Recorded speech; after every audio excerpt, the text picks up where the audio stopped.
Dear students, ഈ video ക്ലാസ്സിലൂടെ നമ്മൾ discuss ചെയ്യാൻ ഉദ്ദേശിക്കുന്നത് ക്യാപിറ്റൽ ആഡിക്വസി റേഷ്യോ എന്നതിനെ സംബന്ധിച്ച. എന്താണ് ക്യാപിറ്റൽ ആഡിക്വസി റേഷ്യോ? എന്തിനാണ് ക്യാപിറ്റൽ ആഡിക്വസി റേഷ്യോ എന്നുള്ളൊരു ക്രൈറ്റീരിയ കൊണ്ടുവന്നിരിക്കുന്നത്? എന്തിൻ്റെ അടിസ്ഥാനത്തിലാണ് ക്യാപിറ്റൽ ആഡിക്വസി റേഷ്യോ നിശ്ചയിക്കപ്പെട്ടിട്ടുള്ളത്? നിങ്ങളുടെ കുറേയധികം ഡൗട്ട്സ് നിങ്ങൾക്ക് ഉണ്ടാവാം. അപ്പോൾ അത് ജസ്റ്റ് ഒന്ന് ക്ലിയർ ചെയ്യുക എന്നുള്ള ഉദ്ദേശത്തോടു കൂടിയാണ് നമ്മൾ ഈ ക്ലാസ് കൊണ്ട് ഉദ്ദേശിക്കുന്നത്. ഇപ്പോൾ ക്യാപിറ്റൽ ആഡിക്വസി റേഷ്യോ വരുന്നതിൻ്റെ ഉദ്ദേശം നമുക്കറിയാം. കഴിഞ്ഞ ക്ലാസ്സിൽ നമ്മളൊരു വീഡിയോ ക്ലാസ് ബേസിൽ നോംസിനെ കുറിച്ച്, അല്ലേ, ബേസിൽ അക്കോർഡ് അല്ലെങ്കിൽ ബേസിൽ 1, 2, 3 എന്നൊക്കെ നമ്മൾ നോക്കിയ സമയത്ത് പറയണ്ടായിരുന്നു. കുറച്ച് കുട്ടികൾ എന്നെ വിളിക്കുകയുണ്ടായി, ഡൗട്ട്സ് ചോദിക്കുകയുണ്ടായി. ഈ ക്യാപിറ്റൽ ആഡിക്വസി റേഷ്യോനെ സംബന്ധിച്ചുള്ള കാര്യങ്ങൾ അത്രത്തോളം മനസ്സിലായിട്ടില്ലയാണ്. ശരിയാണ്, കുറച്ച് ഡിഫിക്കൽട്ടായിട്ടുള്ളൊരു ടോപ്പിക്കാണത്.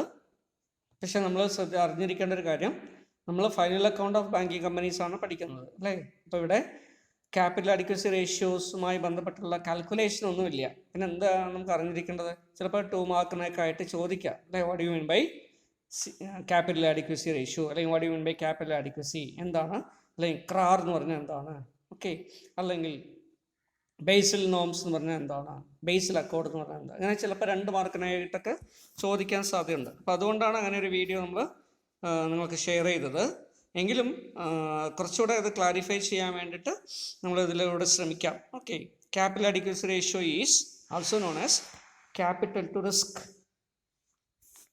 അസറ്റ്സ്, അല്ലെങ്കിൽ capital to risk weighted assets ratio. Okay, അപ്പോൾ capital to risk assets ratio എന്നും പറയാം, അല്ലെങ്കിൽ capital to risk weighted assets ratio എന്നും പറയാം. എന്താണ് ചെയ്യുന്നത്? It's a ratio for banks capital to risk. Nothing but അത് ബാങ്കിൻ്റെ നിലവിലുള്ള ക്യാപിറ്റൽ അതിൻ്റെ റിസ്ക്കുമായി ബന്ധപ്പെടുത്തിക്കൊണ്ട്, റിസ്ക് അസറ്റ്സുമായിട്ട് ബന്ധപ്പെടുത്തി വരുമ്പോൾ ക്ലിയർ എത്ര ശതമാനം ഉണ്ട് എന്ന് കാണിക്കുന്നതാണ് എന്ത്? Capital, that is capital adequacy ratio. എന്താണ് ഇതിൻ്റെ സിഗ്നിഫിക്കൻസ്, അല്ലേ? എന്തിനു വേണ്ടിയിട്ടാണ് ഇങ്ങനെ? നമുക്കറിയാം, ഒരു ബാങ്ക് പബ്ലിക്കിൽ നിന്നും കുറേയധികം ഡിപ്പോസിറ്റ് സ്വീകരിക്കുന്നു, അല്ലേ. ഈ സ്വീകരിച്ച ഡിപ്പോസിറ്റ് ഉപയോഗിച്ചിട്ടാണ് ബാങ്കുകൾ ലെൻഡ് ചെയ്യുക, കടം കൊടുക്കുന്നത്, അല്ലേ. ഇങ്ങനെ കൊടുക്കുന്ന കടം, ലെൻഡിങ്, അല്ലേ, ആ പൈസ എന്തൊക്കെയായിട്ടാണ് ലെൻഡ് ചെയ്യുക? ലോണായിട്ട് കൊടുക്കാം, ഓവർ ഡ്രാഫ്റ്റ് ആയിട്ട് കൊടുക്കാം, ക്യാഷ് ക്രെഡിറ്റ് ആയിട്ട് കൊടുക്കും, അല്ലേ, ടേം ലോൺ ആയിട്ട് കൊടുക്കും, അഗ്രികൾച്ചർ ലോൺ കൊടുക്കും, ഇൻഡസ്ട്രി ലോൺ കൊടുക്കും, ബിസിനസ് ലോൺ കൊടുക്കും. ഇതൊക്കെ കൊടുക്കുന്ന ലോണൊക്കെ ബാങ്കിന് എന്താണ്? All these lending activities forms the major part of banks assets, അല്ലേ. ഒരു ബാങ്കിൻ്റെ പ്രധാനപ്പെട്ട അസറ്റാണെന്ത്? അതിൻ്റെ ലെൻഡിങ്. ക്ലിയർ? അപ്പം ഇങ്ങനെ ലെൻഡിങ് ചെയ്തിട്ടുള്ളൊരു ബാങ്ക്, അല്ലേ, കുറേ പൈസ കടം കൊടുത്തിട്ടുണ്ട്. ഈ പൈസക്കാരുടെയാ? ഡിപ്പോസിറ്റ് നൽകിയിരിക്കുന്ന ആൾക്കാരുടെയാണ്, അല്ലേ. അവർ തിരിച്ച് ചോദിച്ചാൽ എന്ത് ചെയ്യണം? പൈസ തിരിച്ചു കൊടുക്കണോ വേണ്ടയോ? കൊടുക്കണം, അല്ലേ. അപ്പോൾ പക്ഷെ നമുക്കറിയാൻ പറ്റും, ബാങ്കിൽ ഡിപ്പോസിറ്റ് ചെയ്തിരിക്കുന്ന എല്ലാ ഡിപ്പോസിറ്റ് ഹോൾഡേഴ്സും ഒരു സമയം വന്ന് വാങ്ങിക്കോ, ഡിപ്പോസിറ്റ് തിരിച്ച് ചോദിക്കാറില്ല. പിന്നെ എങ്ങനെയാണ് ചോദിക്കുക? അവർ കുറച്ച് എമൗണ്ട് അവർക്ക് ആവശ്യമുള്ളത് മാത്രമേ വിഡ്രോ ചെയ്യുള്ളൂ, അല്ലേ. അപ്പോൾ ബാങ്കിനെ സംബന്ധിച്ചിടത്തോളം ഇതറിയാം. എന്തറിയാം? ബാങ്കിലുള്ള കസ്റ്റമേഴ്സ് മിക്കവാറും എല്ലാ സമയത്തും എല്ലാ പൈസയും വിഡ്രോ ചെയ്യില്ല. പിന്നെയോ ബാങ്കിൻ്റെ എക്സ്പീരിയൻസ് അനുസരിച്ച്, ക്ലിയർ, അവരുടെ ഓപ്പറേഷണൽ എക്സ്പീരിയൻസ് കൊണ്ട് അവർക്ക് അറിയാൻ പറ്റും ഒരു ദിവസം ഒരു ബാങ്കിൽ എത്ര ക്യാഷ് വേണ്ടി വരും. ആവറേജ് ചെറിയ ചെറിയ വേരിയേഷൻ അങ്ങോട്ടും ഇങ്ങോട്ടൊക്കെ വരാം, ക്ലിയർ. അപ്പോൾ അത്രയും ക്യാഷ് മാത്രം കൈവശം വെച്ചാൽ മതി. ബാക്കിയുള്ള എമൗണ്ടൊക്കെ എന്ത് ചെയ്യാം? തേക്കാൻ ലെൻഡ്, അല്ലേ. ഇങ്ങനെ ഒരു ബാങ്ക് എന്ത് ചെയ്യും? മിനിമം കൈവശം വെക്കേണ്ട എമൗണ്ട് എത്രയാണെന്ന് കണ്ടുപിടിച്ചിട്ട് അത്രയും മാത്രം കൈവശം വയ്ക്കുകയും ബാക്കിയുള്ളതൊക്കെ എന്ത് ചെയ്യും? ലെൻഡ് ചെയ്യുകയും ചെയ്യും, ക്ലിയർ. അപ്പോൾ ഇതിൻ്റെ വേറൊരു പാർട്ടാണ് എന്ത്? That is cash reserve ratio എന്ന് പറയുന്നത്, ക്ലിയർ. അപ്പോൾ ബാക്കിയുള്ള ക്യാഷ് റിസർവ് റേഷ്യോ RBIയിൽ കീപ്പ് ചെയ്യേണ്ടതാണ്, അല്ലേ. അതിന് പുറമെ ബാങ്കിന് ആവശ്യമായിട്ടുള്ള ക്യാഷ് കൂടെ വെച്ചിട്ട് ബാക്കിയുള്ള എമൗണ്ട് മുഴുവൻ എന്ത് ചെയ്യും? ബാങ്ക് ലെൻഡ് ചെയ്യുകയാണ് ചെയ്യുക. ഇങ്ങനെ ലെൻഡ് ചെയ്തിരിക്കുന്ന പൈസ, അല്ലേ, ബോറോ, അല്ലേ, അല്ലെങ്കിൽ ലെൻഡിങ് നൽകിയിരിക്കുന്ന ലോൺസ് ആൻഡ് അഡ്വാൻസസ്, നമ്മൾ പറയുന്ന പേരെന്താ? Loans and advances, clear. ഇത് റിസ്ക് ഉള്ളതാണോ റിസ്ക് ഇല്ലാത്തതാണോ? യെസ്, റിസ്ക് ഉള്ളത് തന്നെയാണ്, അല്ലേ. So bank assume certain risk. എന്ത് റിസ്ക് ആണത്? കൊടുത്തിരിക്കുന്ന ലോൺസ് ആൻഡ് അഡ്വാൻസസ് തിരിച്ചടവ് വീഴ്ച വരുത്താം, അല്ലേ. പാർട്ടീസ് ചിലപ്പോൾ എന്താവും? ലോൺ എടുത്തിട്ടുള്ള ഒരാൾ ചിലപ്പോൾ ബാങ്കറപ്റ്റായിട്ട് മാറാം, അല്ലേ? പാപ്പരായിട്ട് മാറാം, കയ്യിൽ പൈസ ഇല്ലാതായിട്ട് മാറാം. ക്ലിയർ? ലോൺ കൊടുത്തു, പക്ഷേ അയാൾ തിരിച്ചായി അടയ്ക്കുന്നില്ല, ഡീഫാൾട്ട്, പ്രോപ്പർട്ടിയാണ് ഇല്ല, അങ്ങനെ വരാം, അല്ലേ? അല്ലെങ്കിൽ അസറ്റ് സെക്യൂരിറ്റി ആയിട്ട് പ്രൊവൈഡ് ചെയ്തിട്ടുണ്ട്, പക്ഷേ ആ അസറ്റ് വിൽക്കുന്ന സമയത്ത്, അല്ലേ, റിയലൈസ് ചെയ്യാൻ പോയി കഴിഞ്ഞാൽ ഇപ്പോൾ വാല്യൂ ഇല്ല, അസറ്റ് ഒബ്സലേറ്റ് ആയിട്ട് മാറി, സെക്യൂരിറ്റി ഉള്ള അസറ്റ്സ് അതിൻ്റെ വാല്യൂ നഷ്ടപ്പെട്ടിരിക്കുന്നു, ഇയാളാണെങ്കിൽ തിരിച്ചടയ്ക്കുന്നുമില്ല, അല്ലേ? ഇതൊക്കെ റിസ്ക്കാണ്. ഇങ്ങനെ വരാവുന്ന ഒരു ബാങ്കിൻ്റെ പ്രധാനപ്പെട്ട അസറ്റ്സ് ആയിട്ടുള്ള ലോൺസ് ആൻഡ് അഡ്വാൻസസിന് സംഭവിക്കാവുന്ന നഷ്ടസാധ്യത, ക്ലിയർ? അതിന് നമ്മൾ എന്ത് പറയുക? റിസ്ക് എന്ന് പറയുക. ഈ റിസ്കിനെ അഡ്ജസ്റ്റ് ചെയ്യുകയാണെങ്കിൽ, ക്ലിയർ, അതിന് നമ്മൾ എന്ത് പറയും? റിസ്ക് അഡ്ജസ്റ്റഡ് ആയിട്ട് അസറ്റ്സ് എന്ന് പറയും, അല്ലെങ്കിൽ റിസ്ക് വെയ്റ്റഡ് അസറ്റ്സ് എന്ന് പറയാം. അപ്പോൾ റിസ്കിന് എന്ത് ചെയ്യുന്നു? ഒരു വെയിറ്റേജ് കൊടുത്ത് നമ്മൾ എന്ത് ചെയ്യുന്നു? അതിനെ അഡ്ജസ്റ്റ് ചെയ്യുന്നു. ഇങ്ങനെ അഡ്ജസ്റ്റ് ചെയ്യുമ്പോൾ കിട്ടുന്ന value, so that is what? Risk adjusted value. Clear? ഇപ്പോൾ ഈ റിസ്ക് അഡ്ജസ്റ്റഡ് ആയിട്ടുള്ള ഒരു വാല്യൂ അല്ലെങ്കിൽ റേറ്റിംഗ് കൊടുത്തിരിക്കുന്ന വാല്യൂ, ഓക്കെ, ഇതാണ് റിസ്ക് വെയ്റ്റഡ് അസറ്റ്സ് എന്ന് പറയുന്നത്. ക്യാപിറ്റലോ നമുക്കറിയാവുന്നതാണ്, അല്ലേ? So what is capital? ഒരു ബാങ്കിങ് കമ്പനിയുടെ ഇക്വിറ്റി ഷെയർ ക്യാപിറ്റൽ, അല്ലേ? അവർ ഇഷ്യൂ ചെയ്തിരിക്കുന്ന ഇക്വിറ്റി ഷെയർ ക്യാപിറ്റൽ. പിന്നെയോ ഇക്വിറ്റി ഹോൾഡേഴ്സിന് എലിജിബിൾ ആയിട്ടുള്ള റിസർവ്സ്, സർപ്ലസ്, ഇതൊക്കെ ആരുടെ തന്നെയാണ്? ഇക്വിറ്റി ഹോൾഡേഴ്സിൻ്റെ തന്നെയാണ്, ഓണേഴ്സിൻ്റെ തന്നെയാണ്. അപ്പോൾ അതെല്ലാം കൂടി ചേർത്ത് വരുമ്പോൾ എന്ത് പറയും? ക്യാപിറ്റൽ എന്ന് പറയും. ക്ലിയർ? അപ്പോൾ ഈ ക്യാപിറ്റലിനെ, ഒരു ബാങ്കിൻ്റെ capital, that is equity share capital plus reserves and surplus, അല്ലേ, അതിനെ നമ്മൾ എന്ത് ചെയ്യുന്നു? ആ ബാങ്കിൻ്റെ തന്നെ റിസ്ക് വെയ്റ്റഡ് അസറ്റ്സുമായിട്ട് താരതമ്യം ചെയ്യുന്നു. എന്നിട്ട് പറയുന്നു, ക്ലിയർ, എത്ര ശതമാനം ഉണ്ടെന്ന് കാൽക്കുലേറ്റ് ചെയ്യുന്നു. ഓക്കെ, അപ്പോൾ ക്യാപിറ്റൽ സഫീഷ്യൻ്റ് ആണോ അല്ലയോ എന്ന് നോക്കുന്നതിന് വേണ്ടിയുള്ള ഒരു യാർഡ് സ്റ്റിക്കാണ്. ക്ലിയർ? അപ്പം ഇങ്ങനെ ഒരു ബാങ്കിന് ഒരു ഫിനാൻഷ്യൽ കൺട്രോൾ കൊണ്ടുവരുന്നതിന് വേണ്ടി, ക്ലിയർ, ബാങ്കുകളെ സംബന്ധിച്ചിടത്തോളം ഒരു മോണിറ്ററിങ്, ഒരു സെൽഫ് മോണിറ്ററിങ്, ക്ലിയർ, ഒരു വെൽ സ്ട്രക്ചേർഡ് ആയിട്ടുള്ളൊരു മോണിറ്ററിങ് ഒക്കെ ചെയ്യുന്നതിന് വേണ്ടി, ക്ലിയർ, ചില മെഷേഴ്സൊക്കെ ഗ്ലോബലി വരികയുണ്ടായി. ഓക്കെ, ഇതിൻ്റെ ഭാഗമായി ഓക്കെ കൊണ്ടുവന്നിട്ടുള്ള ഒരു കമ്മിറ്റിയാണ് ബേസിൽ കമ്മിറ്റി എന്ന് പറയുന്നത്. Okay, Basil committee for banking supervision. ഒരു ബാങ്കുകളെ നമ്മൾ എങ്ങനെ സൂപ്പർവൈസ് ചെയ്യണം, ഏത് രീതിയിൽ അവരെ കൺട്രോൾ ചെയ്യണം, അവരുടെ ലിക്വിഡിറ്റി പൊസിഷൻ എങ്ങനെ മെയിൻറ്റെയിൻ ചെയ്യാം, ക്ലിയർ, ഇങ്ങനെയുള്ള കുറേ കാര്യങ്ങളൊക്കെ സ്റ്റഡി ചെയ്യാൻ വേണ്ടി, ബാങ്കിങ് സൂപ്പർവിഷന് വേണ്ടി ഉള്ള ഒരു കമ്മിറ്റി ആയിരുന്നു. ഓക്കെ, ഇപ്പോൾ ഈ ബേസിൽ കമ്മിറ്റി റെക്കമെൻഡ് ചെയ്തിരിക്കുന്ന ചില പോയിൻറ്റ്സാണ് നമ്മൾ ബേസിൽ 1, ബേസിൽ 2, ബേസിൽ 3 എന്നുള്ള രീതിയിലൊക്കെ അറിയപ്പെടുന്നത്. ക്ലിയർ? അപ്പോൾ ഇതിൽ ബേസിൽ 1 അനുസരിച്ച് ആദ്യം ക്യാപിറ്റൽ ആഡിക്വസി റേഷ്യോ എന്ന് മാത്രമേ നമ്മൾ പറഞ്ഞുള്ളൂ. പിന്നെ ക്ലിയർ, പിന്നീട് ഇപ്പോൾ വരുന്ന സമയത്തൊക്കെ ബേസിൽ 3 ഒക്കെ ആകുമ്പോഴേക്കും അതെന്തായി? റിസ്ക് വെയ്റ്റഡ് അസറ്റ്സിലേക്കായിട്ട് മാറി. ഓക്കെ, അപ്പോൾ ഇതിന് ബേസിൽ അക്കോർഡ് അല്ലെങ്കിൽ ഈ ക്യാപിറ്റൽ ആഡിക്വസി റേഷ്യോ എന്ന് പറയുന്നത് ഒരു പ്രൊട്ടക്റ്റീവ് മെക്കാനിസമായിട്ട് കൊണ്ടുവന്നതാണ്. ആരെ പ്രൊട്ടക്റ്റ് ചെയ്യാൻ വേണ്ടിയിട്ടാണ്? ഡിപ്പോസിറ്റ് നൽകിയിരിക്കുന്ന പബ്ലിക്കിന്, ജനറൽ പബ്ലിക്കിനെ പ്രൊട്ടക്റ്റ് ചെയ്യാൻ വേണ്ടിയിട്ടാണ്, അല്ലേ? കാരണം ഡിപ്പോസിറ്റ് നൽകിയിരിക്കുന്ന ആൾക്കാർ അവരുടെ പൈസ ഉപയോഗിച്ചിട്ടാണ് ബാങ്ക് ലെൻഡ് ചെയ്തിരിക്കുന്നത്, അല്ലേ? ലെൻഡേഴ്സ് പണം നൽകിയിട്ടില്ലെങ്കിൽ ആരുടെ പൈസയാണ് പോവുക? ഡിപ്പോസിറ്റ് ഹോൾഡേഴ്സിൻ്റെ പൈസ പോകും. ക്ലിയർ? അപ്പോൾ ഇതിനെ ഒരു കൗണ്ടർ ചെയ്യാൻ വേണ്ടി, മുഴുവനായിട്ട് കൗണ്ടർ ചെയ്യാൻ പറ്റില്ല, പക്ഷേ ഒരു പ്രിവെൻറ്റീവ് മെഷർ എന്നല്ലേ, അല്ലെങ്കിൽ അതിനെ ചെറുതായിട്ട് ഹെഡ്ജ് ചെയ്യാൻ വേണ്ടി, ക്ലിയർ, ബേസിൽ നോംസ് അനുസരിച്ച്, ക്ലിയർ, നമ്മളൊരു കൊണ്ടുവന്ന റേഷ്യോ ആണ് ക്യാപിറ്റൽ ആഡിക്വസി റേഷ്യോ. അപ്പോൾ ബേസിൽ നോംസ് അനുസരിച്ച് എന്ത് പറയുന്നു? എല്ലാ ബാങ്കുകളും, ക്ലിയർ, അവരുടെ റിസ്ക് വെയ്റ്റഡ് അസറ്റ്സിൻ്റെ, ക്ലിയർ, ഒരു നിശ്ചിത ശതമാനമെങ്കിലും അല്ലെങ്കിൽ നിശ്ചിത ശതമാനത്തിൽ കുറയാത്ത രീതിയിൽ എന്ത് കീപ്പ് ചെയ്യണം? ക്യാപിറ്റൽ കീപ്പ് ചെയ്യണം. ക്യാപിറ്റലിൻ്റെ പ്രത്യേകത എന്താ? അത് പുറമേ നിന്ന് ഡിപ്പോസിറ്റായിട്ട് കൊണ്ടുവന്ന പൈസയല്ല, അല്ലേ? ബാങ്കിൻ്റെ സ്വന്തം പൈസയാണ്, ഷെയർ ഹോൾഡേഴ്സ് കൊടുത്ത പൈസയാണ്, അല്ലെങ്കിൽ ഷെയർ ഹോൾഡേഴ്സിൻ്റെ പൈസയിൽ നിന്ന് ബാങ്ക് ഉണ്ടായിരിക്കുന്ന ലാഭത്തിൽ നിന്ന് എടുത്തു വെച്ചിരിക്കുന്ന റിസർവ്സും സർപ്ലസും കൂടിയിട്ടുള്ള എമൗണ്ടാണ്, അല്ലേ? അപ്പോൾ ഇങ്ങനെ ബാങ്കിൽ നിക്ഷേപിച്ചിരിക്കുന്ന ഡിപ്പോസിറ്റ് ഹോൾഡേഴ്സിൻ്റെ ഇൻട്രസ്റ്റ് പ്രൊട്ടക്റ്റ് ചെയ്യാൻ വേണ്ടി, ക്ലിയർ, നമ്മൾ റെഗുലേറ്റേഴ്സ് ആയിട്ടുള്ള, ബാങ്കിങ് റെഗുലേറ്റേഴ്സ് ആയിട്ടുള്ള ഇൻസ്റ്റിറ്റ്യൂഷൻസ്, അല്ലേ? ഇപ്പോൾ ഇന്ത്യയിലാണെങ്കിൽ സെൻട്രൽ ബാങ്ക് ആയിട്ടുള്ള റിസർവ് ബാങ്ക് ഓഫ് ഇന്ത്യ പോലുള്ള എല്ലാ രാജ്യങ്ങളിലും അങ്ങനെയുള്ള ഇൻസ്റ്റിറ്റ്യൂഷൻസ് ഉണ്ട്, ബാങ്കുകൾ, central bank of countries. Clear? ഇങ്ങനെ നാഷണൽ റെഗുലേറ്റേഴ്സ്, അതാത് രാജ്യത്തുള്ള റെഗുലേറ്റർ എന്ത് ചെയ്യാറുണ്ട്? അവർ പറയും ഇത്ര ശതമാനം എങ്കിലും ക്യാപിറ്റൽ ആഡിക്വസി വേണം. ആഡിക്വസി എന്താ? സഫിഷ്യൻസി, അല്ലേ? ക്യാപിറ്റൽ മതിയായിട്ടുള്ള രീതിയിൽ കീപ്പ് ചെയ്യണം. ക്ലിയർ? അപ്പോൾ അതിനൊരു റേഷ്യോ വയ്ക്കുന്നു. ക്ലിയർ? ഇപ്പോൾ ഈ റേഷ്യോ ആദ്യകാലത്ത് 8% 8%. ഓക്കെ, പിന്നീട് അത് മാറ്റി. ഇപ്പോൾ കറൻ്റ്ലി ബേസിൽ നോംസ് അനുസരിച്ച് വേണ്ട റേഷ്യോ എന്ന് പറഞ്ഞാൽ 10%. എത്രയാണ്? 10% ബേസിൽ നോംസ് അനുസരിച്ച് വേണ്ട capital adequacy ratio. Clear? So it is 8% ഉണ്ട്. 8% മുതൽ 10% വരെയാണ് നമുക്ക് വേണ്ട റേഷ്യോ എന്ന് പറയുന്നത്. ഓക്കെ, പക്ഷേ ഇന്ത്യയിൽ ഇപ്പോൾ നമ്മൾ നോക്കുകയാണെങ്കിൽ റിസർവ് ബാങ്ക് ഓഫ് ഇന്ത്യ പറയുകയാണെങ്കിൽ എല്ലാ ഷെഡ്യൂൾഡ് കൊമേഴ്ഷ്യൽ ബാങ്കുകളും 9%, 9%. ക്രാർ എന്ന് പറയുന്നത് എത്ര കീപ്പ് ചെയ്യണം? 9% of risk weighted assets keep ചെയ്യണം. അപ്പോൾ എപ്പോഴെങ്കിലും കാൽക്കുലേറ്റ് ചെയ്യുന്ന സമയത്ത് ഈ 9% കുറയാൻ പാടില്ല, അല്ലേ? ഇങ്ങനെ കുറഞ്ഞിട്ടുള്ള സിറ്റുവേഷൻ വരാം. ഇപ്പോഴൊക്കെ ലോക്ക്ഡൗൺ സമയത്തൊക്കെ ചിലപ്പോൾ അങ്ങനെ സംഭവിക്കാം, അല്ലെങ്കിൽ ലോസ് ഒക്കെ വരുന്ന സമയത്ത് വരാം. അല്ലെങ്കിൽ പക്ഷേ എങ്കിലും അതിനെ കൗണ്ടർ ചെയ്യുന്നതിന് വേണ്ടി അഡീഷണൽ ക്യാപിറ്റൽ ഇൻഫ്യൂഷൻ ചെയ്യണം, അല്ലേ? അഡീഷണൽ ഷെയർ ക്യാപിറ്റൽ ഇഷ്യൂ ചെയ്യാം, അഡീഷണൽ ഫണ്ട് റൈസ് ചെയ്യാം. ഓക്കെ, ഇത് ബാങ്ക് സ്വന്തമായിട്ടുള്ള രീതിയിൽ ചെയ്യേണ്ടതാണ്. അല്ലാതെ എന്ത് ചെയ്യാൻ പാടില്ല? ഡിപ്പോസിറ്റേഴ്സിൻ്റെ പൈസ ഉപയോഗിച്ചുകൊണ്ട് ചെയ്യാൻ പാടില്ല. അപ്പോൾ ഇതിന് വേണ്ടി ഒരു പ്രൊട്ടക്റ്റീവ് മെഷറായിട്ട് കൊണ്ടുവന്നു. പക്ഷേ ഇന്ത്യയിൽ തന്നെ ഷെഡ്യൂൾഡ് കൊമേഴ്ഷ്യൽ ബാങ്ക് തന്നെയാണ് പബ്ലിക് സെക്ടർ അണ്ടർടേക്കിംഗ് ബാങ്ക്, അല്ലേ? പബ്ലിക് സെക്ടർ ആരുടെ കീഴിലുള്ള? ഗവൺമെൻറ് കീഴിൽ. ഇപ്പോൾ ഗവൺമെൻറ് ഉടമസ്ഥതയിലുള്ള പബ്ലിക് സെക്ടർ അണ്ടർടേക്കിങ്സ് ആയിട്ടുള്ള ബാങ്കാണ് PSU ബാങ്ക്സ് ആണ് നമ്മൾ പറയുക, പബ്ലിക് സെക്ടർ ബാങ്ക്സ്. അവർ 12% CAR മെയിൻറ്റെയിൻ ചെയ്യണം. Capital adequacy ratio for public sector banks are at 12%. Clear?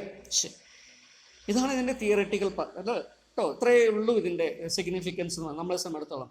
Okay, ഇനി നിങ്ങൾക്ക് കുറച്ചുകൂടെ അറിയാൻ താല്പര്യം ഉണ്ടെങ്കിൽ നമുക്ക് റീഡിങ് മെറ്റീരിയൽസ് വേണമെങ്കിൽ നോക്കാം. ക്ലിയർ? CAR എന്ന് പറഞ്ഞാൽ ക്യാപിറ്റൽ അഡിക്വസി റേഷ്യോ, CRAR എന്ന് ഇതിനെ പറയാറുണ്ട്, capital to risk clear adjusted or risk weighted assets ratio എന്നുള്ള രീതിയിലാണ് ക്രാർ റേഷ്യോ എന്ന് പറയുന്നത്. അപ്പോൾ കാർ എന്നും പറയും, ക്രാർ എന്നും പറയും. ക്ലിയർ? അപ്പോൾ രണ്ടും ഒന്ന് തന്നെയാണ്. നേരത്തെ നമ്മൾ കാർ മാത്രമേ കാൽക്കുലേറ്റ് ചെയ്യുന്നുള്ളൂ. ഇപ്പോൾ നമ്മൾ എന്ത് ചെയ്യുന്നു? ഈ കാർ കാൽക്കുലേറ്റ് ചെയ്യാൻ വേണ്ടി, ക്യാപിറ്റൽ അഡിക്വസി മെഷർ ചെയ്യാൻ വേണ്ടി റിസ്ക് വെയ്റ്റഡ് അസറ്റ്സ് ആണ് എടുക്കുന്നത്. ക്ലിയർ? അസറ്റ്സിന് എന്ത് ചെയ്യുന്നു? റിസ്ക് വെയ്റ്റ് ചെയ്യും. അപ്പോൾ എന്താണ് ഈ റിസ്ക് വെയ്റ്റ് എന്ന് നമുക്ക് അറിയണം, അല്ലേ? അപ്പോൾ എന്താണ് ഈ റിസ്ക് വെയ്റ്റ് എന്ന് പറഞ്ഞാൽ താഴേക്ക് വരുമ്പോൾ നമുക്ക് മനസ്സിലാക്കാൻ പറ്റും.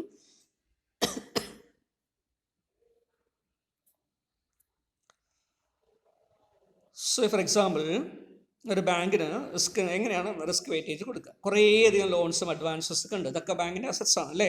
എന്തൊക്കെയാണ് ലോൺസും അഡ്വാൻസ് ഒക്കെ കൊടുക്കുക? ലോൺ കൊടുക്കും, ടേം ലോൺ കൊടുക്കും, അല്ലേ? ബില്ല് ഡിസ്കൗണ്ട് ചെയ്യും. ഓക്കെ, അതുപോലെ തന്നെ ഗവൺമെൻറ് സെക്യൂരിറ്റീസിലോ ട്രഷറി ബില്ലിലൊക്കെ നിക്ഷേപിക്കും. ഓക്കെ, അതുപോലെ തന്നെ ക്യാഷ് ക്രെഡിറ്റ് കൊടുക്കും, ഓവർ ഡ്രാഫ്റ്റ് കൊടുക്കും.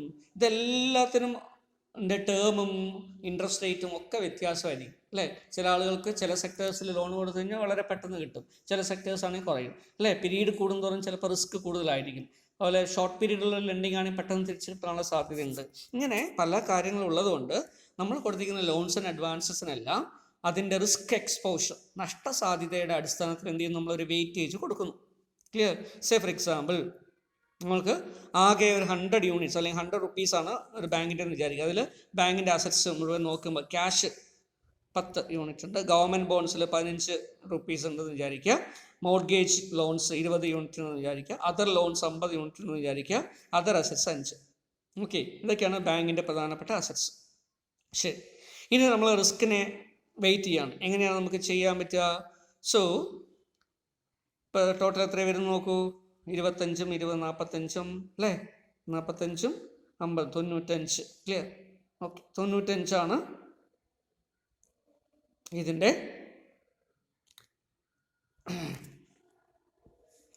95 + 5, അപ്പോൾ 100 യൂണിറ്റ് ഉണ്ട്. അപ്പോൾ അസറ്റ്സ് എന്ന് പറയുന്നത് 100 യൂണിറ്റ് ആണ്. So a bank has a ഡെപ്റ്റ് ഓഫ് 95 യൂണിറ്റ്സ്. ക്ലിയർ? കടം വാങ്ങിച്ചിരിക്കുന്നത്, ഡിപ്പോസിറ്റ് വാങ്ങിച്ചിരിക്കുന്നത് 95 വിചാരിക്കുക. 95 രൂപയുടെ കടം വാങ്ങിച്ചിട്ടുണ്ട് എങ്കിൽ നമ്മൾ എന്ത് ചെയ്യുന്നു? ഇത് റിസ്ക് വെയിറ്റ് ചെയ്യാൻ വേണ്ടി, സേ ഫോർ എക്സാമ്പിൾ നമുക്കറിയാം ക്യാഷിന് എന്തെങ്കിലും റിസ്ക് ഉണ്ടോ? ക്യാഷ് നമ്മുടെ കയ്യിൽ ഇപ്പോൾ 10 യൂണിറ്റ് ഉണ്ട്, 10 രൂപയുണ്ട്. ആ ക്യാഷ് നഷ്ടപ്പെടുമോ? ഇല്ല. അപ്പോൾ അതിൻ്റെ റിസ്ക് എക്സ്പോഷർ എത്രയാണ്? 0 ആണ്, അല്ലേ? അതിന് യാതൊരു റിസ്ക്കും വരാൻ സാധ്യതയില്ല. അപ്പോൾ അതുകൊണ്ട് 0% ആണ് വരിക. അപ്പോൾ നമുക്ക് അതിൻ്റെ റിസ്കിൻ്റെ പെർസെൻറ്റേജ് എന്ന് പറഞ്ഞാലും 0 തന്നെ കിട്ടും. ക്ലിയർ? ഇപ്പോൾ റിസ്ക് അഡ്ജസ്റ്റഡ് വാല്യൂ എത്രയായിരിക്കും? 0 ആണ് കിട്ടുക. ഗവൺമെൻറ് സെക്യൂരിറ്റീസ് എടുക്കുക. ഗവൺമെൻറ് സെക്യൂരിറ്റീസിൻ്റെ പ്രത്യേകം എന്താ? സോ ഗവൺമെൻറ് സെക്യൂരിറ്റീസ് 15 രൂപയാണ്, അല്ലെങ്കിൽ 15 യൂണിറ്റാണ് ഉണ്ടായതെന്ന് വിചാരിക്കുക. ഗവൺമെൻറ് സെക്യൂരിറ്റീസും നമ്മൾ അറിയപ്പെടുന്നത് എന്തായിട്ടാണ്? റിസ്ക് ഫ്രീ ആയിട്ടാണ് അറിയപ്പെടുന്നത്, അല്ലേ? All government securities are suppose to be risk free securities. Clear. അപ്പോൾ അതുകൊണ്ട് തന്നെ അതിൻ്റെ റിസ്ക് എന്തായിരിക്കും? 0 ആയിരിക്കും. ക്ലിയർ. അപ്പോൾ 0 കൊണ്ട് മൾട്ടിപ്ലൈ ചെയ്ത് കഴിഞ്ഞാൽ എന്ത് കിട്ടും? 0 തന്നെ കിട്ടും. ക്ലിയർ. ദെൻ ഇനി മോർട്ട്ഗേജ് ലോൺസ് ഉണ്ടെന്ന് വിചാരിക്കുക. മോർട്ട്ഗേജ് എന്ന് പറഞ്ഞാൽ എന്താ? പണയപ്പെടുത്തിയിട്ടുള്ള ലോൺ. പണയപ്പെടുത്തുക പറഞ്ഞാൽ എന്താ? ഏതോ ഒരു അസറ്റിനെ പണയപ്പെടുത്തിയിട്ട് ലോൺ എടുത്തിട്ടുണ്ട് ആൾക്കാർ. ക്ലിയർ. അപ്പോൾ അങ്ങനെ പണയ വസ്തു ഉള്ള ലോണുകളാണ്. അപ്പോൾ മോർട്ട്ഗേജ് ലോണിൻ്റെ റിസ്ക് എക്സ്പോഷർ ക്ലിയർ അതെന്ന് പറയുന്നത് 50% ബാങ്ക് കാൽക്കുലേറ്റ് ചെയ്തിരിക്കുന്നു. Clear. So in the opinion of the bank or their accountants, clear, the risk exposure of mortgage loans അല്ലെങ്കിൽ RBI തന്നെ ചില ഗൈഡ് ലൈൻസ് കൊടുത്തിട്ടുണ്ട്. ക്ലിയർ. എന്താണ്? ഓരോരോ കാറ്റഗറീസ് ഓഫ് ലോൺസിനും ഏത് തരത്തിലായിരിക്കണം വെയിറ്റേജ് കൊടുക്കേണ്ടത്. ക്ലിയർ. അപ്പോൾ അതനുസരിച്ച് 50% ആണെന്ന് വിചാരിക്കുക. അപ്പോൾ നമ്മൾ എന്ത് ചെയ്യും? റിസ്കിന് വെയിറ്റേജ് ചെയ്യുന്നു. സോ 20 യൂണിറ്റ് ആണ് അതിനുണ്ടായിരുന്നത്. ഇപ്പോൾ 20 × 50% ചെയ്യുമ്പോൾ 10 മാറി. ക്ലിയർ. ദെൻ അതർ ലോൺസ് എടുത്ത് നോക്കുക. അപ്പോൾ അത് 50 യൂണിറ്റ്സ് ഉണ്ടായിരുന്നു. അത് 100%. അതർ ലോൺസ് എന്ന് പറയുമ്പോൾ അതിൻ്റെ റിസ്ക് വളരെ കൂടുതലാണ്. 100% റിസ്ക് ഉള്ളതാണ്. സെക്യൂരിറ്റി ഒന്നും കയ്യിലില്ല. അങ്ങനെയുള്ളതാണ് എന്ത് ചെയ്യുന്നത്? നമ്മൾ 100% റിസ്ക് വെയിറ്റ് ചെയ്യുന്നു. അപ്പോൾ 50 റുപ്പീസ് തന്നെ വന്നു. ക്ലിയർ. 50 യൂണിറ്റ്സ് തന്നെ വന്നു. അതർ അസറ്റ്സിനും സെക്യൂരിറ്റി ഒന്നും ഇല്ല. അതുകൊണ്ട് എന്ത് ചെയ്ത് തന്നെ 100% തന്നെ എടുത്തു. അപ്പോൾ 5 ആയി. ക്ലിയർ. 5 ഉണ്ടായിരുന്നത് 5 തന്നെയായി. ഇനി ഇതെല്ലാം കൂടെ കൂട്ടിക്കഴിഞ്ഞാൽ എത്രയായി? വെയ്റ്റഡ് അസറ്റ്സ് എന്ന് പറയുന്നത് നേരത്തെ ഉണ്ടായിരുന്ന 100 റുപ്പീസ് പോയിട്ട് ഇപ്പോൾ എത്രയായിട്ട് മാറി? 65 ആയിട്ട് മാറി. ക്ലിയർ. ഇപ്പോൾ ഈക്വിറ്റി എത്രയാണ് നമുക്കുള്ളത്? 5 ആണുള്ളത്. കാരണം എന്താ? നമ്മൾ നേരത്തെ പറഞ്ഞു ബാങ്കിൻ്റെ ലയബിലിറ്റി എത്രയാണ്? 95 ആണെന്ന് പറഞ്ഞു. Clear. So bank has a ഡെപ്റ്റ് ഓഫ് 95 യൂണിറ്റ്സ്. അപ്പോൾ 5 എന്താ? ബാക്കി 100ൽ ബാക്കിയുള്ള 5 എന്തായിരിക്കും? ഈക്വിറ്റി ആയിരിക്കും അല്ലേ? എന്താണത്? Assets minus liability equal to capital. അപ്പോൾ ക്യാപിറ്റൽ എത്രയാണ്? 5 യൂണിറ്റ്സേ ഉള്ളൂ. ക്യാപിറ്റൽ എന്ന് പറഞ്ഞാൽ ഷെയർ ക്യാപിറ്റലും റിസർവ്സും സർപ്ലസും എല്ലാം കൂടെ ചേർത്തിട്ട്. ക്ലിയർ. അപ്പോൾ നമ്മൾ എന്ത് ചെയ്യുന്നു? കാൽക്കുലേറ്റ് ചെയ്യാമെന്ന് വിചാരിക്കുക. So what is our capital adequacy ratio? Capital divided by അല്ലേ റിസ്ക് വെയ്റ്റഡ് അസറ്റ്സ് ഇൻറ്റു 100 ആണ്. ഇപ്പോൾ ചെയ്ത് വരുമ്പോൾ എത്ര കിട്ടുക? 7.69% കിട്ടുള്ളൂ. അപ്പോൾ നമുക്ക് മിനിമം 8% വേണമെന്ന് ബേസിൽ നോംസ് പറയണു അല്ലേ? എവിടെയാണെങ്കിൽ കുറവാണ്. അപ്പോൾ ബാങ്ക് എന്ത് ചെയ്യണം? ഇത് ഇമ്പ്രൂവ് ചെയ്യാൻ വേണ്ടി ഒന്നെങ്കിൽ എന്ത് ചെയ്യണം? പുതിയതായിട്ട് ഈക്വിറ്റി ഷെയർ ഇഷ്യൂ ചെയ്ത് പൈസ ഉണ്ടാക്കണം. ക്ലിയർ. അതല്ലെങ്കിൽ എന്ത് ചെയ്യണം? റിസ്ക് എക്സ്പോഷർ കുറയ്ക്കാൻ വേണ്ടിയിട്ടുള്ള നടപടികൾ എടുത്തിട്ട് എന്ത് ചെയ്യണം? അതിനെ കമ്മിയാക്കണം. ക്ലിയർ. അപ്പം ഈ രീതിയിൽ ഡിപ്പോസിറ്റ് ഹോൾഡേഴ്സിൻ്റെ പൈസ നഷ്ടപ്പെടാതിരിക്കാൻ വേണ്ടി പബ്ലിക് ഇൻട്രസ്റ്റ് പ്രൊട്ടക്റ്റ് ചെയ്യാൻ വേണ്ടി കൊണ്ടുവന്നിരിക്കുന്ന ഒരു മെഷറാണ് എന്ത്? Capital adequacy ratio. ക്ലിയർ. ഇങ്ങനെ ക്യാപിറ്റൽ അഡിക്വസി റേഷ്യോ കുറവ് വരുന്ന സമയത്ത് RBI എന്ത് ചെയ്യും? ബാങ്കിനെ വാൺ ചെയ്യും. ബാങ്കുകൾ അതിനനുസരിച്ചുള്ള നടപടികൾ എടുക്കും. ക്ലിയർ. അതിനുള്ള ഗൈഡ് ലൈൻസ് ഒക്കെ കൊടുക്കും.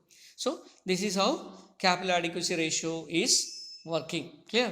ദെൻ ഇവിടെ നിങ്ങൾക്ക് വരാവുന്ന വേറൊരു പ്രധാനപ്പെട്ട ഡൗട്ട്, ക്യാപിറ്റൽ കാൽക്കുലേറ്റ് ചെയ്യുന്നതിന് വേണ്ടി അല്ലേ ക്യാപിറ്റൽ കാൽക്കുലേറ്റ് ചെയ്യാൻ വേണ്ടി നമ്മൾ എന്താ ഉപയോഗിക്കുക? 2 തരത്തിലുള്ള ക്യാപിറ്റലാണ് ഇവിടെ പറയുന്നത്. എന്തൊക്കെയാണത്? ടയർ 1 ക്യാപിറ്റലും ടയർ 2 ക്യാപിറ്റലും. അതും നിങ്ങൾ കൂടുതൽ കോംപ്ലിക്കേഷൻ ഒന്നും പാവണ്ട. നിങ്ങൾ പിന്നീട് ബാങ്കിങ് ആൻഡ് ഇൻഷുറൻസ് ഒക്കെ പഠിക്കുമ്പോൾ കൂടുതൽ നിങ്ങൾക്ക് അതിനെക്കുറിച്ച് പഠിക്കും. എങ്കിലും ഇപ്പോൾ നിങ്ങളുടെ ഇൻഫർമേഷന് വേണ്ടി പറയുകയാണ്. Tier 1 capital T1 + T2 clear divided by risk weighted assets alpha. ഇതാണ് കൊടുത്തിരിക്കുന്നത് ഫോർമുല അല്ലേ? ഇപ്പോൾ ടയർ 1 ക്യാപിറ്റൽ എന്താണെന്ന് നോക്കൂ. നമ്മുടെ ടയർ 1 ക്യാപിറ്റൽ കൊണ്ട് ഉദ്ദേശിക്കുന്നത് ഇതാണ്: paid up capital plus statutory reserve plus disclosed free reserve clear minus equity investment in subsidiary plus ഇതെല്ലാം മൈനസ് ചെയ്യണം. എന്തൊക്കെ ഇൻടാഞ്ചിബിൾ അസറ്റ്സ് ഉണ്ടെങ്കിൽ അത് മൈനസ് ചെയ്യണം. കറണ്ട് ബോട്ട് ഫോർവേഡ് ലോസസ് ഉണ്ടെങ്കിൽ മൈനസ് ചെയ്യാം. ക്ലിയർ. അപ്പോൾ നമുക്ക് നെറ്റ് ഇക്വിറ്റി കിട്ടും. So this is what tier 1 capital. അപ്പോൾ ടയർ 1 ക്യാപിറ്റൽ എന്ന് പറഞ്ഞാൽ എന്താ? ഒരു വിഭാഗം, ക്യാപിറ്റലിൻ്റെ ഒരു വിഭാഗം. Clear.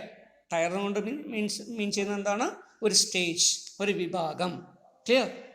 Particular section. Okay. So tier 1 capital എന്ന് പറഞ്ഞാൽ എന്താ? ഒന്നുമല്ല, share capital, paid up share ക്യാപിറ്റലും ഓണേഴ്സിന് എലിജിബിൾ ആയിട്ടുള്ള നെറ്റ് എമൗണ്ടും അല്ലേ? അപ്പോൾ എന്തൊക്കെയാണ് ഇവർ ഓണേഴ്സിന് എലിജിബിൾ ആയ നെറ്റ് എമൗണ്ട് എന്ന് പറഞ്ഞാൽ അവരുടെ ഷെയർ ക്യാപിറ്റൽ ഉണ്ടാവും, റിസർവ്സും സർപ്ലസും ഉണ്ടാവും അല്ലേ? അതിൽ നിന്ന് എന്ത് കുറയ്ക്കാം? നഷ്ടം വന്നിട്ടുണ്ടെങ്കിൽ നഷ്ടം കുറയ്ക്കുക അല്ലേ? ഇക്വിറ്റി ഇൻവെസ്റ്റ്മെൻറ്റ് ഇൻ സബ്സിഡറി നടത്തിയിട്ടുണ്ടെങ്കിൽ അത് കുറയ്ക്കുക. ക്ലിയർ. അതുപോലെ ഇൻടാഞ്ചിബിൾ അസറ്റ്സ് ഉണ്ടെങ്കിൽ കുറയ്ക്കുക. ഇതൊക്കെ കുറച്ച് കഴിഞ്ഞാൽ കിട്ടുന്നതാണ് ഇത് ടയർ 1. ടയർ 2 എന്താണ്? അതായത് റീവാലുവേഷൻ റിസർവ്, അൺഡിസ്ക്ലോസ്ഡ് റിസർവ് ഉണ്ടെങ്കിൽ അത്, ജനറൽ ലോസ് റിസർവ് ക്രിയേറ്റ് ചെയ്തിട്ടുണ്ടെങ്കിൽ അത്. ക്ലിയർ. അതുപോലെ ഹൈബ്രിഡ് ഡെപ്റ്റ് ക്യാപിറ്റൽ ഇൻസ്ട്രുമെൻറ്റ്. എന്താ ഈ ഹൈബ്രിഡ് ഡെപ്റ്റ് ക്യാപിറ്റൽ എന്നുകൊണ്ട് ഉദ്ദേശിക്കുന്നത്?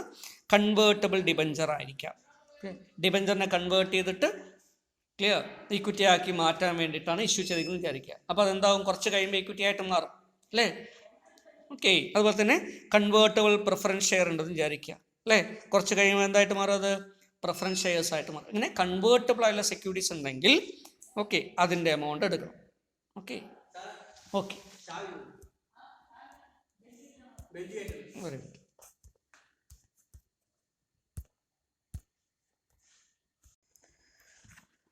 അപ്പം ഈ T1 + T2 എന്ന് പറയുന്നതിൽ T1 ടയർ 1 ക്യാപിറ്റലും T2 ടയർ 2 ക്യാപിറ്റലാണ് അല്ലേ. അപ്പോൾ അതിനെ സംബന്ധിച്ചുള്ള കൺഫ്യൂഷൻ നമുക്ക് ഒഴിവായി എന്ന് വിചാരിക്കുന്നു.